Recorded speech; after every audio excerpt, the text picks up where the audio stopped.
tal? Bienvenidos a una nueva edición de Sin Retórica, aquí en Somos Resistencia, los viernes a las 22 y la repetición de los domingos a las 15:30. Un nuevo programa en una semana o en el fin de una semana que también, como la anterior, ha tenido muchísimo material como para traerlo, mostrarlo, analizarlo y fundamentalmente tratar de encontrar algún tipo de síntesis o elemento disparador que nos permita algún tipo de proyección.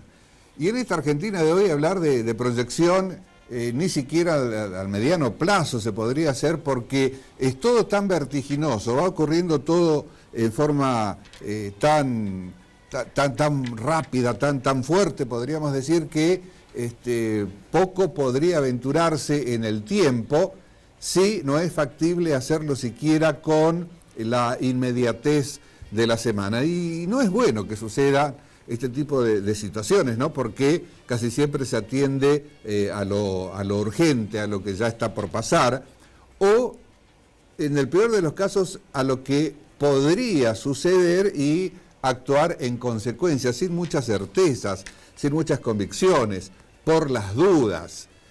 Y ese por las dudas se da, por ejemplo, usted lo habrá comprobado, en el precio de los productos. Usted va no tanto al mercadito, al almacén de barrio, sino a los supermercados y se encuentra con que el por las dudas ha funcionado y muchísimo en los últimos días, en las últimas horas, con incremento de precios notorios y notoriamente por encima de aquello que hasta en forma lógica uno puede decir, y sí, con la devaluación, con el índice de inflación, tendría que subir tanto, pero por las dudas, 1, 2 o 3 puntos más es lo que se da. Entonces la incertidumbre, no solamente económica, financiera, que estamos viviendo es mucha.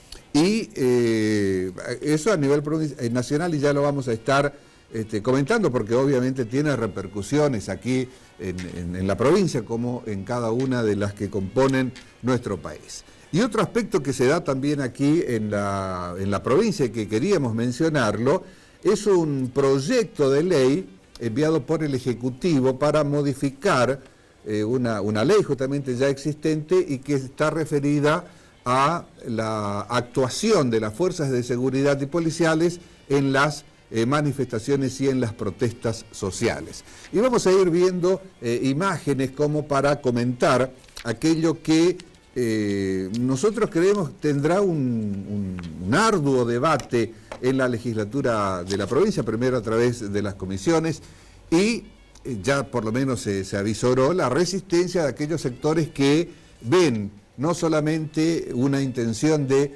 ordenar la protesta social específicamente, sino de reprimir e imposibilitar y criminalizar esa protesta social.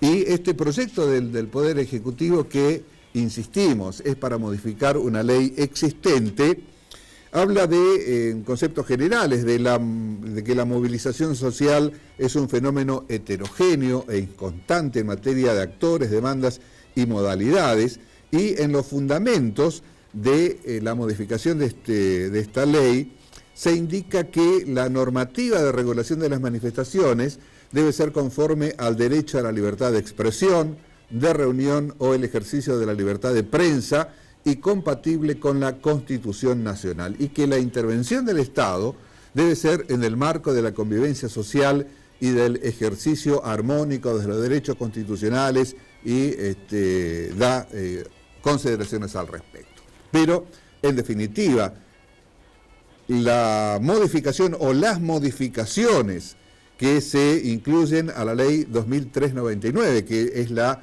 denominada de criterios mínimos sobre la actuación de los cuerpos policiales de fuerzas de seguridad en manifestaciones públicas, indica que el accionar de la policía o de las fuerzas de seguridad deberán respetar los principios de legalidad, oportunidad de último recurso frente a una resistencia o amenaza, de gradualidad, agotando primero las herramientas e instancias para garantizar la resolución pacífica de los conflictos y la restauración del equilibrio y la armonía social.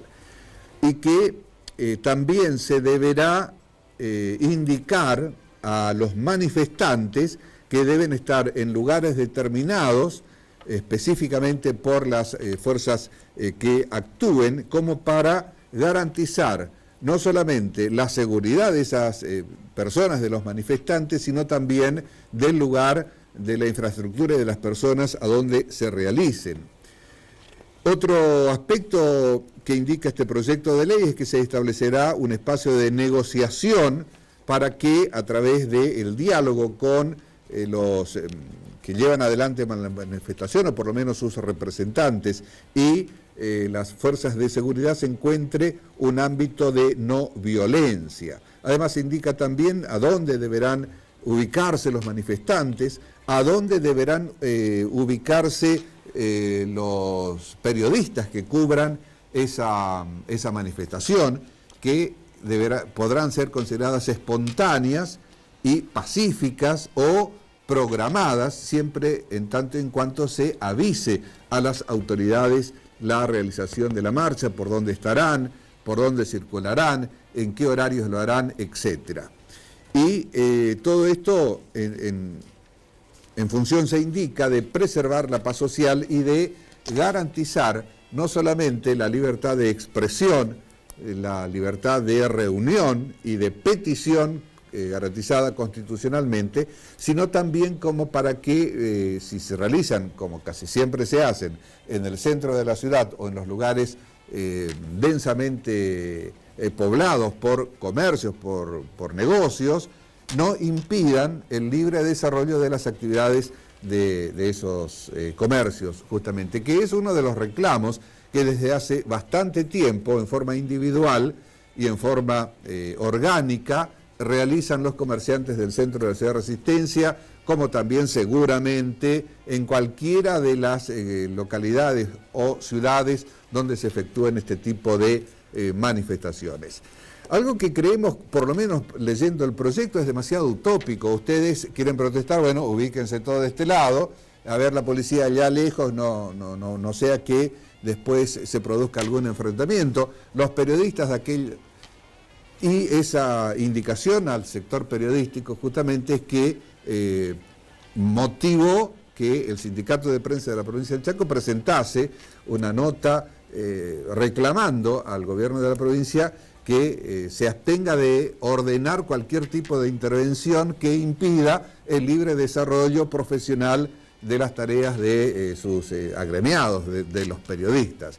Un tema muy complicado, muy difícil, porque más allá de que uno quisiera que todo se desarrolle dentro de un marco de sentido común y se encuentre una solución, los tiempos que presumiblemente se avecinan no son los más indicados como para decir la temperatura social bajará, esa bronca también disminuirá, porque por lo menos por los anuncios de las últimas horas del presidente de la Nación, de las autoridades económicas, se vienen tiempos más que complicados en nuestro país. Pero ojalá que la legislatura encuentre un punto de encuentro, podríamos decir, como para que con la participación de todos los sectores se encuentre una solución. Sabemos que es muy complicado y muy difícil y hasta utópico pretender que se satisfaga a todas las partes, pero por lo menos creemos necesario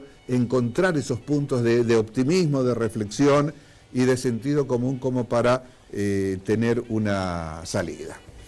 Otro tema que también en las últimas horas motivó la atención de mucha gente, o de todo el país, mejor dicho, por las implicancias que tiene en la góndola, en los precios, son las medidas económicas anunciadas por el presidente de la Nación, que más que medidas económicas específicas, se trata de una batería de iniciativas que integrarán un casi nuevo programa económico basado en el tema de la reducción del déficit fiscal, que es, de acuerdo con las palabras del presidente, una de las mochilas con las que carga hoy la sociedad argentina y que está pagando altos costos al respecto.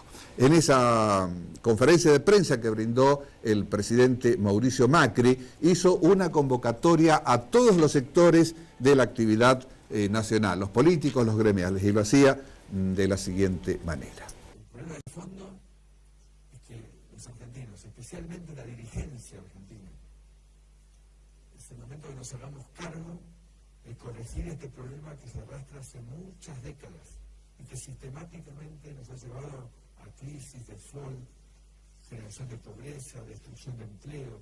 Entonces creo que es ahora, todos ahora tenemos buena información, tenemos un presupuesto, empezamos a hacerlo, bajamos 4 puntos el gasto público respecto al PBI, o sea, es un paso. Ahora hay que acelerar. En la misma dirección que estamos haciendo, tenemos que profundizar y lo podemos hacer entre todos. Por eso he convocado a todos, absolutamente a todos los dirigentes de distintos sectores, de la oposición, del empresariado, del sindicalismo, de las organizaciones sociales, a todos, que seamos sinceros y que realmente hagamos lo que hace cada argentino, ¿no? Ustedes, ninguno de ustedes gasta más de lo que tiene todos los meses. Eso no existe, o sea, uno no puede gastar toda su vida más de lo que gana. O sea, alguien le puede financiar unos meses, con la tarjeta se financian eso ustedes, pero no puede uno 70 años, 80 años, 90 años gastar más de lo que tiene, porque llegan estos resultados que no fueron buenos. Entonces es el momento de corregirlos. Otro momento que también el presidente hizo referencia es al de los precios, que tanto preocupa, y al de la inflación, que también está como un martillo, como un garrote, como una espada muy pero muy afilada, amenazando a la economía de todos, especialmente de los más vulnerables. Sobre esos dos temas, así hablaba el presidente de la Nación. Queda claro y ratifico que es fundamental bajar la inflación. ¿Por qué? Porque lo que más castiga a los que menos tienen, y lo que más castiga a los trabajadores, y además es una traba del crecimiento. O sea, el objetivo fundamental que tiene mi gobierno es crecer, es generar oportunidades y en forma federal en todo el país, como estamos federando con el litio en el norte, con Vaca Muerta en el sur, como estamos creándolo con el turismo en todo el país, que va a ser uno de los grandes motores, y es uno de los grandes motores de generación de empleo de este momento, que batimos récord de turistas fin de semana, que nos visitan, turismo interno, lo mismo con el campo, que lamentablemente hemos tenido esta sequía que nos ha golpeado duro, y después, en términos de los precios, que es algo que nos preocupa, porque realmente hemos intentado desde el primer día cuidar a todos los argentinos, estar muy cerca de todos los argentinos, por eso 3 de cada 4 pesos del presupuesto van al gasto social. Festejo que el Congreso aprobó en la semana pasada la Ley de Defensa de la Competencia Nueva. O sea, eso nos va a permitir garantizar y estar encima de cada uno de los mercados para que realmente haya competencia, que no haya abuso, que la gente tenga alternativas de compra en calidad y en precio, que eso es lo que garantiza las cosas, ¿no? Yo creo que esa ley va a ser realmente un antes y un después. Vamos a estar muy atentos para garantizar que no haya ningún tipo de avivada, de monopolios, de oligopolios que impidan ese sano funcionamiento del sistema. Y obviamente que estas aseveraciones de Mauricio Macri tuvieron rápidamente el respaldo de todos los integrantes del Frente Cambiemos, del PRO, de la Unión Cívica Radical, de la Coalición Cívica, que se manifestaron a favor de esta iniciativa de convocatoria primero y de lucha frontal contra los índices de inflación, que cada vez son más altos, que del mes pasado fue el más elevado en los últimos 12 meses. Y uno no podría ser más que hasta de extremadamente optimista al decir ojalá que baje, pero no tendrá una solución mágica, no tendrá de por sí o per se una disminución si es que no se toman las medidas necesarias y conducentes a esa disminución. Y obviamente que si esas medidas no van precedidas o monitoreadas por la política, solamente serán medidas económicas que creemos, y es obviamente una opinión, repercutirá negativamente en el bolsillo, en definitiva, de la mayoría de los ciudadanos. Sobre todo si es que uno piensa que existe en la economía, o más específicamente en la macroeconomía, un índice que se denomina índice de sufrimiento macroeconómico, que tiene una fórmula para calcularlo, y es ese índice el que determina la cantidad de personas que son necesarias que sufran en una sociedad para conseguir un fin determinado, como podría ser el crecimiento económico de un país, la baja en los índices de inflación, un crecimiento en el Producto Bruto Interno. Eso se calcula desde hace bastante tiempo y seguramente los economistas que nos están viendo lo saben. Lo que podría de alguna manera ponerse en discusión en ese tema no es el cálculo en sí mismo, sino que para obtener un fin determinado se utiliza a la persona como el medio para conseguirlo. Vamos a ver si nos explicamos mejor. Si para conseguir un índice de inflación menor o un crecimiento económico en aumento, es necesario que determinada cantidad de personas sufran disminución, ya sea en sus ingresos o en el poder adquisitivo de sus salarios, o que se queden sin su empleo.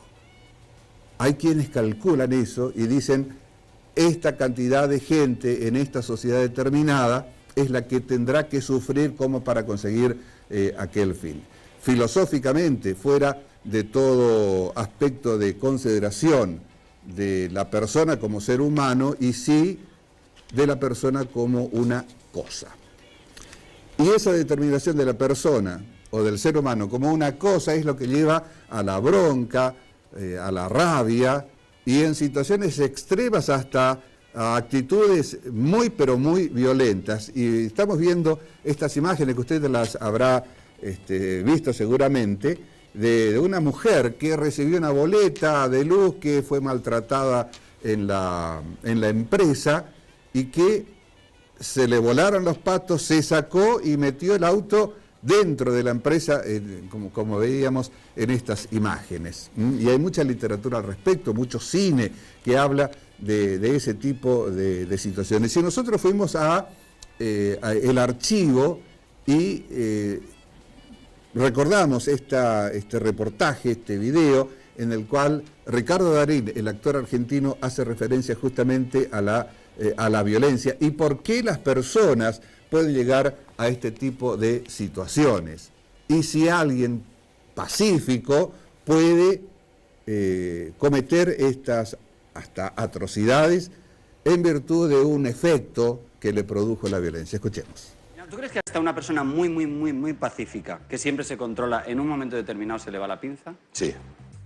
Sí, porque normalmente estamos acostumbrados a registrar los hechos de violencia cuando algo sangra, cuando algo se rompe, cuando algo se quiebra, cuando algo explota. Pero difícilmente estemos tan atentos o tan enfocados cuando lo que sangra, sangra por dentro, cuando lo que duele no se ve, cuando lo que lastima y humilla puede provocar que una persona esté sumergida en una gran depresión, y eso no lo vemos, no estamos atentos a eso. Entonces creo yo que hay que tener mucho cuidado. Tenemos que cuidarnos, tenemos que intentar comprendernos, tratar de no reaccionar tan rápidamente ante las cosas, porque a veces podemos ser nosotros mismos los que propongamos un final distinto. Incluso con aquellos que no entendemos y que nos agreden y que no dicen, ¿pero qué le pasa a este tipo? Si uno se tomara el atrevimiento de hacer una pausa y reflexionar, posiblemente muchas cosas no ocurrirían. Y todo va encadenado con todo. La violencia, que no solamente es el golpe, es la sangre expuesta, es la quebradura, sino que también se da a través de situaciones o de imposiciones, como, por ejemplo, que alguien se quede sin un trabajo es un hecho absolutamente violento. Como también cuando una persona no le alcanza el dinero para comprar remedios, por ejemplo, que no son situaciones que van a aparecer mañana en tapas de los diarios por la extrema crueldad de las imágenes, pero que indudablemente pueden llevar a situaciones muy, pero muy complicadas. Le comentamos rápidamente, en el próximo bloque estaremos con el presidente del bloque de diputados provinciales del justicialismo, del Frente Chaco Merece Más en este caso, el doctor Hugo Abel Sager. Estaremos hablando de la legislatura, del edificio, por qué no se hace, por qué se va a hacer, a dónde, qué pasó con la licitación y por supuesto también de la situación social y política de nuestra provincia y del país. Antes de nuestro primer corte y de la charla con Hugo Sager, la semana que hemos transcurrido en estas imágenes.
Continuamos aquí en Sin Retórica, en nuestro semanal encuentro de los viernes a las 22 y de los domingos a las 15:30. Y como les anticipábamos, ya está con nosotros el presidente del bloque del Frente Chaco Merece Más, del Partido Justicialista en la Cámara de Diputados, el doctor Hugo Abel Sager, a quien le damos la bienvenida y las gracias por aceptar la invitación. No, el agradecido soy yo, muy buenas noches, así que a su disposición. Bueno, el tema es, hay tanto para hablar hoy, en lo político obviamente, pero vamos por un aspecto que al parecer es la maldición de la casa maldita, digamos, para la Cámara de Diputados, para la legislatura, que es el edificio propio. Nuevamente, y por diferentes circunstancias tal vez, tuvo que postergarse la concreción del llamado a licitación, ¿no? Efectivamente, sí. Hubo una serie de pasos que se dieron en estos últimos 2 años, que fueron sorteados todos con éxito, desde la relocalización hasta la actualización del proyecto, hasta la normalización de la situación en la que estaban quienes habían sido oportunamente premiados, digamos, por el proyecto. ¿Eso se solucionó? Eso se solucionó. Porque era todo un litigio que había, ¿no? Era un litigio, ¿no? Efectivamente, que, bueno, en eso hay que reconocer, digamos, el empeño que le puso la presidencia de la legislatura, la actual presidencia. Se llamó a licitación, y en esa licitación se compraron 4 pliegos y hubo una sola oferta. Esa oferta fue conformada, una UTE, mejor dicho, que fue conformada por 4 empresas chaqueñas.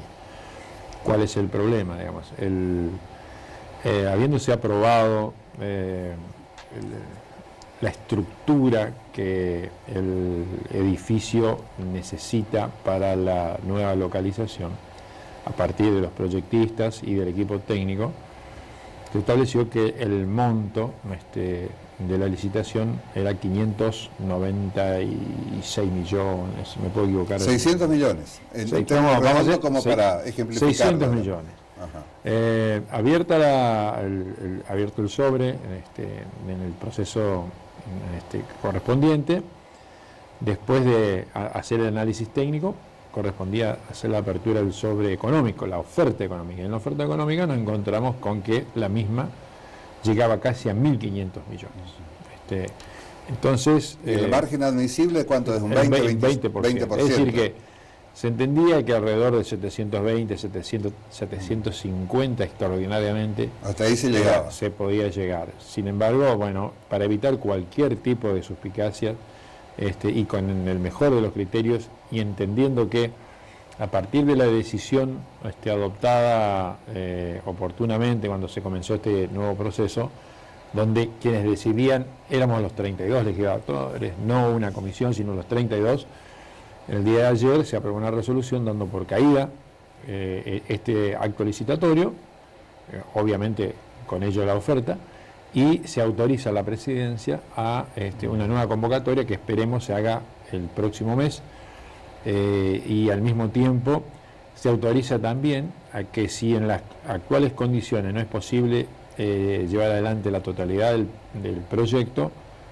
sí facultándola a ella, por supuesto, digamos, se estudia la posibilidad de la factibilidad de hacerlo en etapas. Pero en definitiva, creemos que no solamente es necesario, es fundamental, es el único poder legislativo de la región que no tiene casa propia, pero además hoy estamos distribuidos aquí en la ciudad de Resistencia, alquilando una serie de inmuebles. Están esparcidos, ¿no? Esparcidos absolutamente. Entonces, y la Cámara se adaptó, digamos, incorporando nuevas áreas de violencia laboral, de cuestiones de género, un nuevo edificio para la biblioteca, un nuevo auditorio, todo de mucha utilización, que fue requerido por la sociedad y que, bueno, nosotros acompañamos la decisión de la presidencia. Y además también seguramente teniendo en cuenta los nuevos valores, los índices de inflación, de aumentos y demás, ¿no? Que habrá influido y mucho.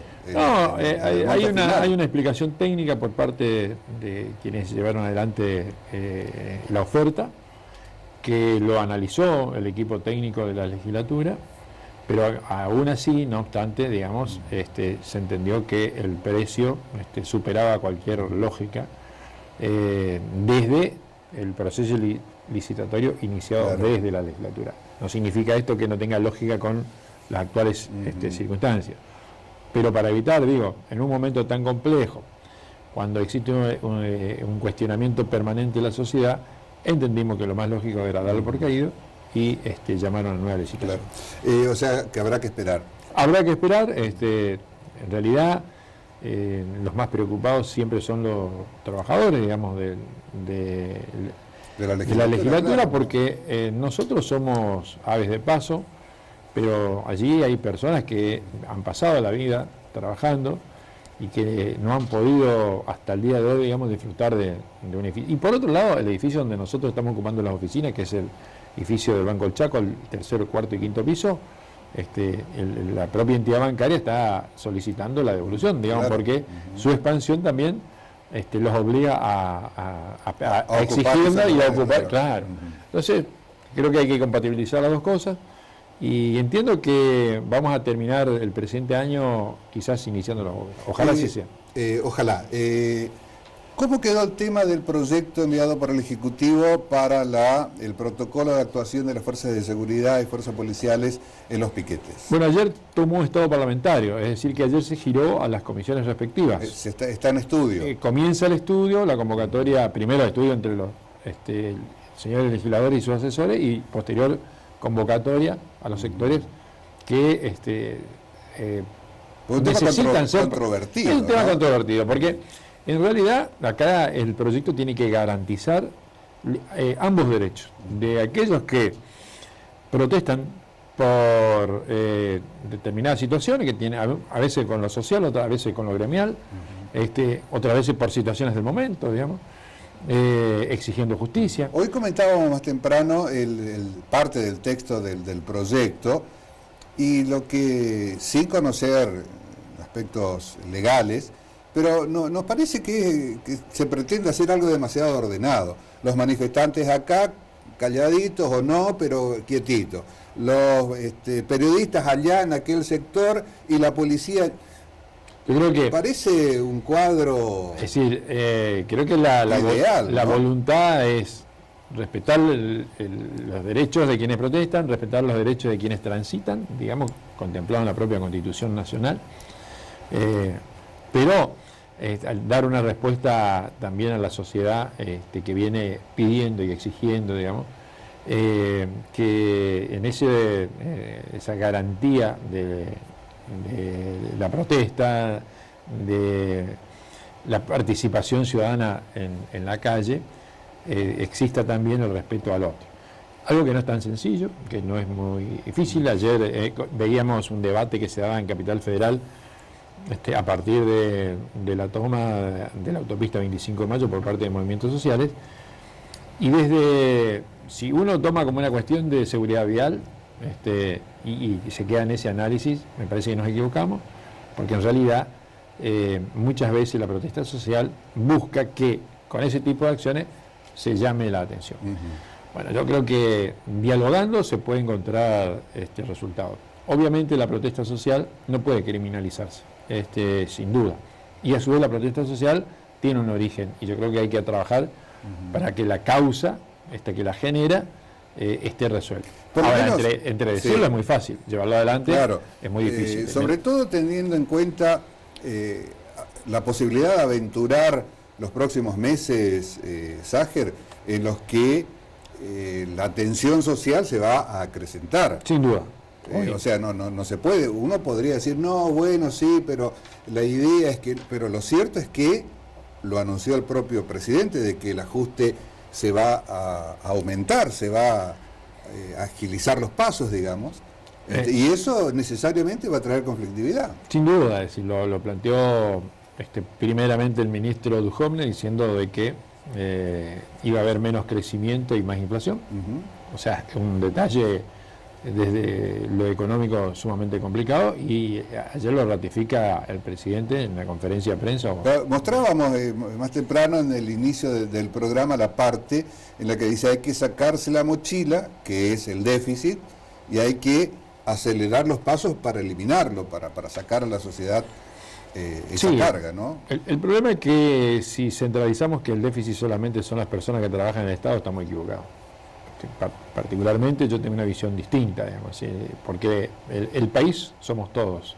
Entonces, cuando uno analiza la incidencia que tiene el empleo público en la región sur, en el centro y la Pampa Húmeda y NEA-NOA, nos daremos cuenta y vemos que el NEA-NOA supera el 70% de la incidencia del trabajo público en el empleo formal. Es decir, de 10 empleos formales, prácticamente 7 dependen del Estado, en forma directa o indirecta.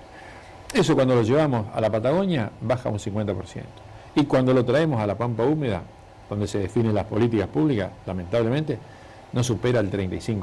Entonces la discusión es, ¿cómo hacemos para que las regiones del NEA y NOA, fundamentalmente, puedan generar empleo a partir de la actividad privada, el desarrollo de las mismas? Y eso son políticas direccionadas a que esto suceda. Nosotros tenemos una provincia que está incluida en la región NEA, que es electrodependiente. De manera tal de que toda la actividad industrial y comercial tiene que ver con la utilización de energía eléctrica. Si la energía eléctrica hoy está sufriendo un aumento tarifario que acá en la provincia del Chaco ha superado el 1.400%, naturalmente que eso tiene una incidencia muy fuerte. Y cuando ya se venía con precios, comparándolos con la ciudad autónoma de Buenos Aires, el conurbano, muchísimo más elevados.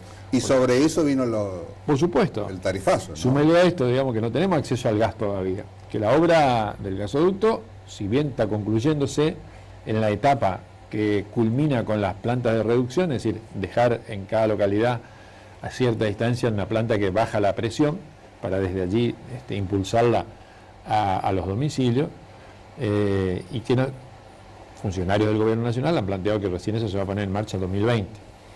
Es decir, ¿por qué? Primero y principal, porque entienden de que la rentabilidad que da nuestra región no es la adecuada. Y segundo, porque deja en manos de los gobiernos provinciales la búsqueda de fondos para financiar, digamos, lo que se llama la llegada al domicilio, digamos. Entonces, esa mezcla de situaciones son lo que nos aventura a pensar, digamos, de que la crisis social se va a agudizar y que nuevamente, si no modificamos la matriz, digamos, de crecimiento de nuestro país, nuestra región va a ver en el Estado como casi la única alternativa. Entonces, ir y pensar que el déficit fiscal es solamente el empleo público y que la solución está por echarlos, yo creo que me parece que por lo menos desde mi punto de vista no es lo que corresponde. Tomando un dato además también anunciado por el mismo Gobierno Nacional en 2 oportunidades, que la disminución del déficit fiscal significa menos obra pública. Sin duda. Que obviamente va a significar menos trabajo. Hoy la obra pública en la provincia del Chaco, la nueva obra pública, analizando desde el 10 de diciembre de 2015 hacia adelante, prácticamente no existió. Sí existió continuidad de algunos proyectos, como el gasoducto, como el caso la autovía. ¿Y el Plan Belgrano? Bueno, el Plan Belgrano, como tal, las obras la incluyen dentro del Plan Belgrano, pero obras nuevas no existen. Pero sí da mano de obra. No, bueno, a ver, dicho como Plan Belgrano, estamos englobando un montón de acciones que la verdad, cuando uno las lleva al análisis particular, nos damos cuenta que esto ya existía, se estaba desarrollando o había sido interrumpido y ahora recupera su dinámica. Pero, por ejemplo, Plan Belgrano sería la autovía Ruta 11, que tiene continuidad pero muy lenta. Plan Belgrano se incorporan 7.000 viviendas, de las cuales todas al 10 de diciembre del 2015 estaban funcionando en distintos planos de ejecución y que solamente se recuperaron algo más de 3.500. Ergo, de los casi 13.000 trabajadores que tenía la UOCRA, hoy no alcanzan a 7.000. Por lo tanto, eso está indicando que efectivamente la actividad generada a partir de la obra pública ha disminuido. Y si ahora, aún más, vamos a profundizar, creo que es preocupante, ¿no? Es muy preocupante porque se pretende a través de un proyecto de alguna manera poner un límite con la actuación de fuerzas policiales y de seguridad a los que seguramente van a salir a protestar por todos estos temas que estábamos conversando. Por eso digo, a ver, no hay que criminalizar la protesta social, hay que ordenarla, eso sí, creo que, y en esto hay una demanda. Yo lo veo muy complicado, Sager, porque bueno, ¿cómo se ordena una manifestación de carros? Pónganse todos acá en la vereda, marchen de a uno. Yo creo que no se pretende eso, sino que el ciudadano ejerza su derecho al reclamo y a la protesta, pero al mismo tiempo que es garantizado por el resto de la sociedad, digamos, porque mansamente el resto de la sociedad espera que eso suceda, digamos. Yo no he visto acá en Resistencia, digamos, que a un corte de calle venga un colectivo o venga un grupo de autos y la atropelle. Pero sí la infantería mandada por Basilev. Bueno, existió. Bueno, por eso. Por mismo Capitanich. Por eso reitero. Entonces, creo que garantizando que los ciudadanos protesten, porque ¿cuál es el sentido de la protesta social? Entiendo yo. Es generar la atención de los funcionarios para que se encuentre un camino de diálogo más rápido del que la estructura orgánica lo permite, es decir, la burocracia lo permite, y a partir de encontrar esa mesa poder avanzar en la solución. Yo creo que si eso nosotros lo ordenamos y hay compromiso de todas partes, del Estado que da respuesta y de aquellos que la demandan, estamos avanzando mucho. Pero por otro lado, está el otro ciudadano, el habitante normal, el comerciante, el que va a la escuela, el que va a trabajar, que le está demandando al gobierno provincial acciones en ese sentido.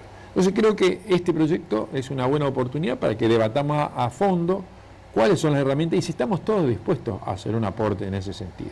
Ahora, la mayor responsabilidad la tiene el Estado. ¿Por qué? Porque la demanda proviene de la insuficiente respuesta que los propios manifestantes muchas veces expresan. Por ejemplo, recordarán ustedes que aquí en tema de viviendas y de generación de empleo, muchas organizaciones establecieron un mecanismo con el gobierno provincial de autoconstrucción de viviendas. Bueno, hoy eso no se está haciendo.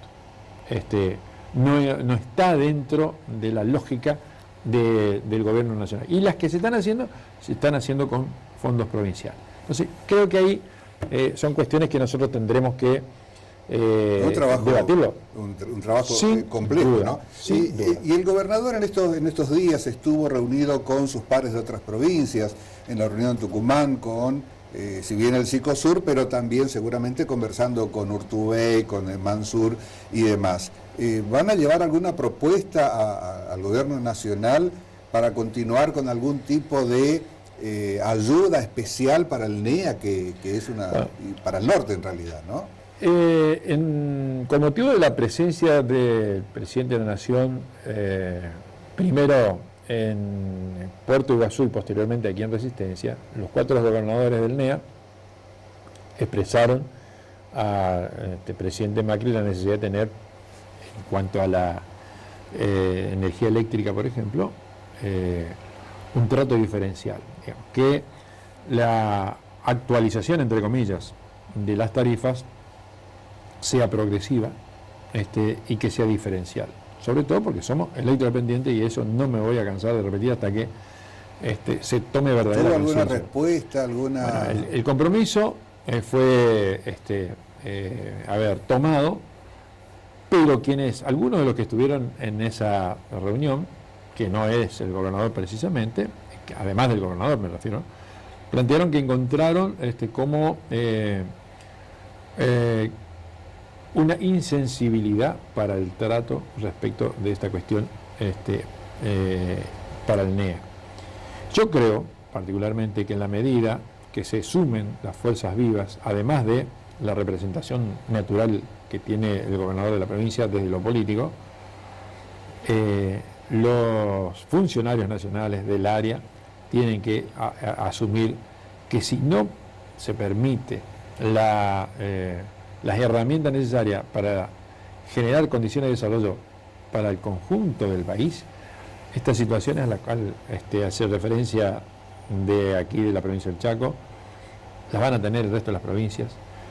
Y la única alternativa, que la hemos vivido nosotros, década del 90, cuando al no haber empleo en nuestras localidades, recibíamos visitas permanentes, diarias, se le decía el recurrente, de muchos de nuestros vecinos, jóvenes, la mayoría de ellos, que iban a pedir un pasaje para irse a buscar la oportunidad en la provincia de Buenos Aires, en el Gran Rosario y finalmente en el Gran Santa Fe.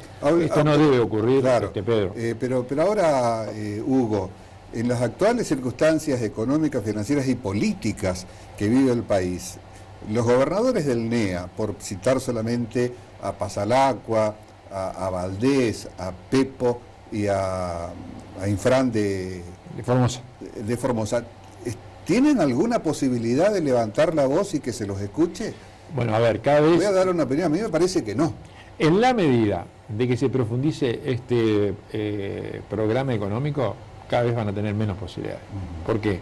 Porque tenemos una altísima dependencia de los ingresos públicos nacionales para cubrir las necesidades en cada... Claro. En la nuestra, nosotros tenemos 2.200 millones de pesos todos los meses que se vuelca al comercio y a los servicios, ¿sí? A través del pago de salario básicamente, pero también de otras acciones que hace el gobierno provincial, que tiene que tener regularidad. Y recordemos, hace un tiempo atrás, digamos, hubo un retraso de 10 días, creo, y parecía que la provincia se venía abajo. En realidad no tenía por qué hacer así, pero la cadena hace que cuando uno de los eslabones se complica, pareciera ser que la cadena se corta. ¿Existiría algún tipo de intencionalidad de los gobernadores de ponerse de acuerdo Bueno, en yo algún creo objetivo? que tienen que Hasta hacer... ahora por lo menos no lo mostraron. Yo creo que tiene que ser un esfuerzo, y los gobernadores del NEA y NOA, la mayoría de ellos en esta reunión en Tucumán, Psicosur, tienen que pedir, a mi juicio, humildemente como opinión, al presidente de la Nación una consideración especial.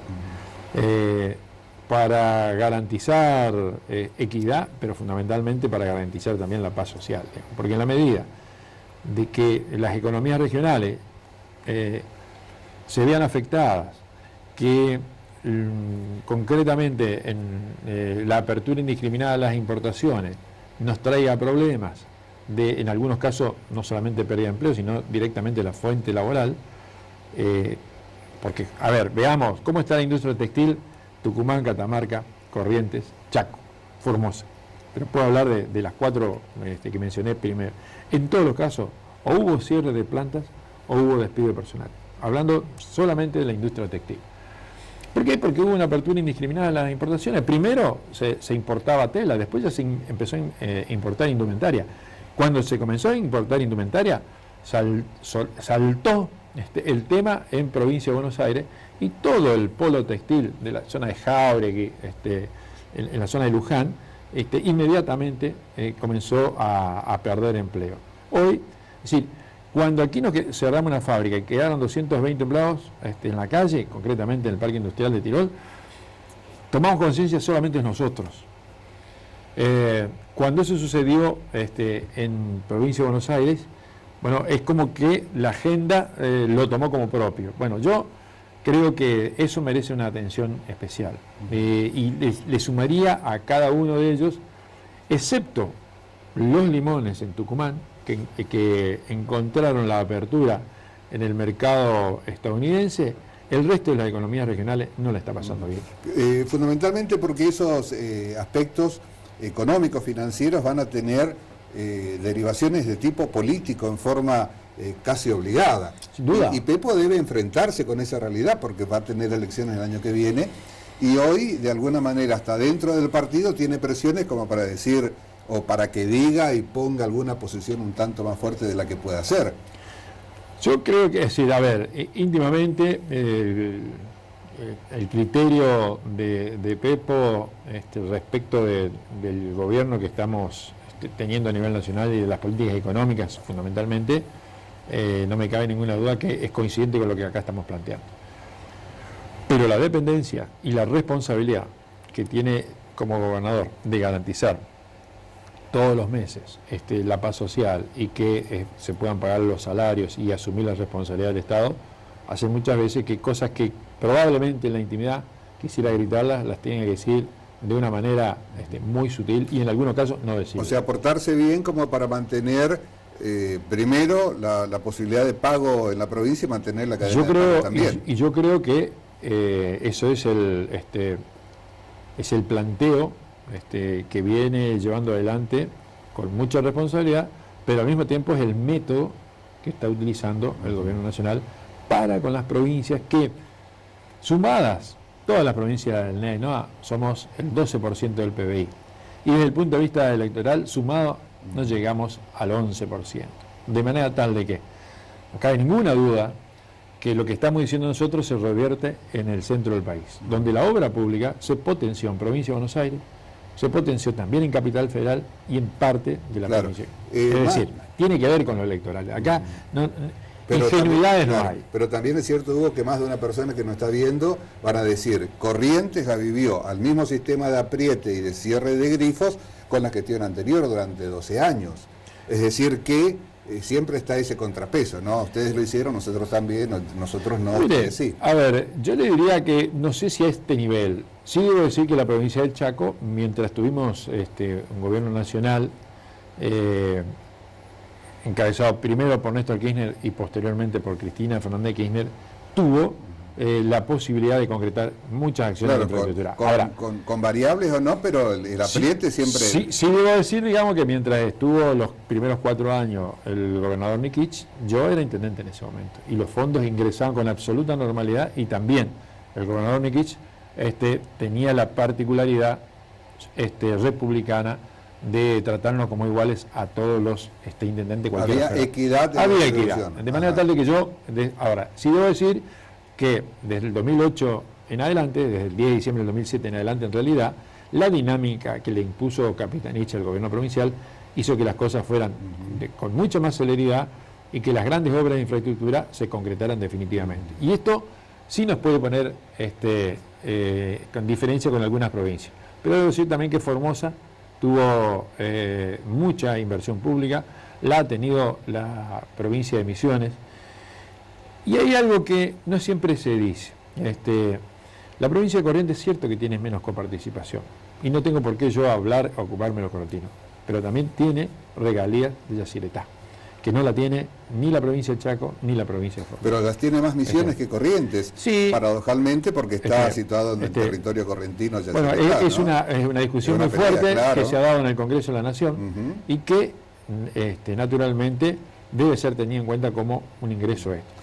Ahora, las limitaciones geográficas, las limitaciones en los cultivos, las limitaciones económicas que tienen las 4 provincias del NEA indican que tienen que, en cuestiones en las que no tendría que haber diferencia, tenemos que ir juntos. Pero además también me parece que este tiempo en el que está todo tan convulsionado, en el que hay condiciones de rabia, de bronca y hasta de odio muy fuertes, como para que no se desborden, tendrían que encontrar caminos de razonamiento, uno diría positivos, pero en búsqueda de la paz social también. Esa es la mayor responsabilidad. ¿Existen esas posibilidades de que se dé esa convocatoria, como dijo el presidente ahora, de que participen todos los sectores? Bueno, a ver, esta convocatoria debería haberse hecho hace 2 años atrás. Está bien, pero se hizo ahora. Porque esta convocatoria lo que se hace es para distribuir la responsabilidad del ajuste. Esto hay que decirlo con todas las letras. Es decir, si esto se hubiera hecho hace 2 años atrás, le puedo garantizar que el país no se hubiera endeudado como se endeudó. Pero es contrafáctico eso. Y no hubiéramos tenido, está bien, digamos, pero no está de más que marquemos la diferencia. Porque si hoy tenemos una convocatoria de estas características, cuando el fondo nos va a imponer condiciones para tomar medidas, bueno hubiera sido que hace 2 años y medio atrás, si hubiera existido verdadera voluntad republicana, convocatoria a todos para que se discuta cuál era el rumbo, por supuesto, llevado adelante por el presidente de la Nación, elegido por los argentinos, con legitimidad política, y que la tiene hasta el día de hoy, sin duda, eso no se tiene que discutir, pero en 2 escenarios distintos. Hugo, ¿qué elementos de fe o de confianza que para que se encauce esto y no llegue a desbordes que creo nadie quiere en la Argentina, salvo algún trasnochado o dogmático, existen como para tener esa certeza o esa esperanza? A ver, el escenario internacional no es el mejor, desde el punto de vista financiero. Probablemente el económico pueda llegar a mejorar en la medida que las economías a las cuales está relacionada la República Argentina se estabilicen y mejoren, pero internamente, en la medida que las tasas que hoy tenemos se mantengan o sigan subiendo, va a ser inaccesible para la pequeña y mediana empresa. A mí lo que me preocupa, Pedro, es que el sector privado, que es el que debe generar empleo genuino, lo pueda hacer. Y yo no creo que eso solamente vaya de la mano de modificar la legislación laboral. Creo que existen otras herramientas que también tienen que ser puestas a disposición. Una tasa del 40-42%, un descubierto, no, es inviable. Es inviable. Sí, sí. Entonces, si efectivamente nosotros creemos que las economías regionales y los ciudadanos que conforman estas provincias merecen tener la posibilidad de desarrollarse, bueno, en esta convocatoria que hace el presidente de la Nación, marcando las diferencias a las que hice referencia, tiene que discutirse en bloque. Y NEA y NOA tienen que ir con un criterio común, sabiendo que necesitamos condiciones para que nos... Si no, reitero, Pedro, voy a ir a un tema que dije anteriormente, nuestra gente se va a ir al conurbano, creyendo que allá está la respuesta, cuando en realidad no es así. Sí, es cierto, o sea, o el desplazamiento interno o el desplazamiento al exterior, que ojalá no suceda porque dejó secuelas muy duras, sin duda, en distintas generaciones de nuestro país, ¿no? O sea que uno tiene la obligación no solamente de opinar y de ver y decir aquello que le parece, sino también de ser optimista. Por supuesto. Que es la parte más complicada, ¿no? Es que esa es nuestra responsabilidad, digamos, como como funcionarios públicos, decir, bueno, marcar la diferencia, proponer alternativas y generar hacia el ciudadano, digamos, esperanza, porque si no, estamos complicados, digamos. Hay una vieja teoría política que dice que cuando peor mejor. Bueno, nosotros, los peronistas, no pensamos así. Nosotros creemos que siempre hay una esperanza, que tenemos responsabilidad y que las tenemos que asumir. Ahora, no pueden delegarse de hoy a la oposición peronista que no haya, en sus distintas acepciones, al día de hoy, digamos, que haya puesto palos en la rueda para que se lleven adelante acciones, digamos, que necesitaba el gobierno nacional. Todo lo contrario. Pero ahora llega el momento que la oposición, además de proponer alternativas, marque diferencias para saber a quiénes cada uno de nosotros representamos. Hugo, muchísimas gracias. Te proponemos continuar en la charla mientras vemos, aunque parezca utópico, unas imágenes de un puente que el presidente ruso inauguró en las últimas horas, en los últimos días, y que une el continente con la península de Crimea, como para que entendamos que también esto se puede hacer más allá de lo que en la Argentina todavía seguimos discutiendo. ¿Tirol bien, Hugo? Bien, gracias a Dios, con los problemas a que hacíamos referencia, que no escapan a la realidad que vivimos.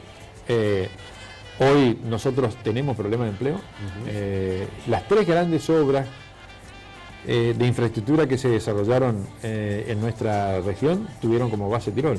La línea de 500, el inicio de las obras de la autovía y posteriormente el gasoducto. Eso absorbió mano de obra y no se notó cuando una obra terminaba. Claro. Hoy, además de decir la fábrica, tenemos ese problema. Entonces, yo pecaría de optimista si diría que está todo bien. No, hay cosas para corregir. Ahora, después, por lo demás, Tirol sigue siendo la localidad más linda del Chaco. Gracias. Gracias a usted.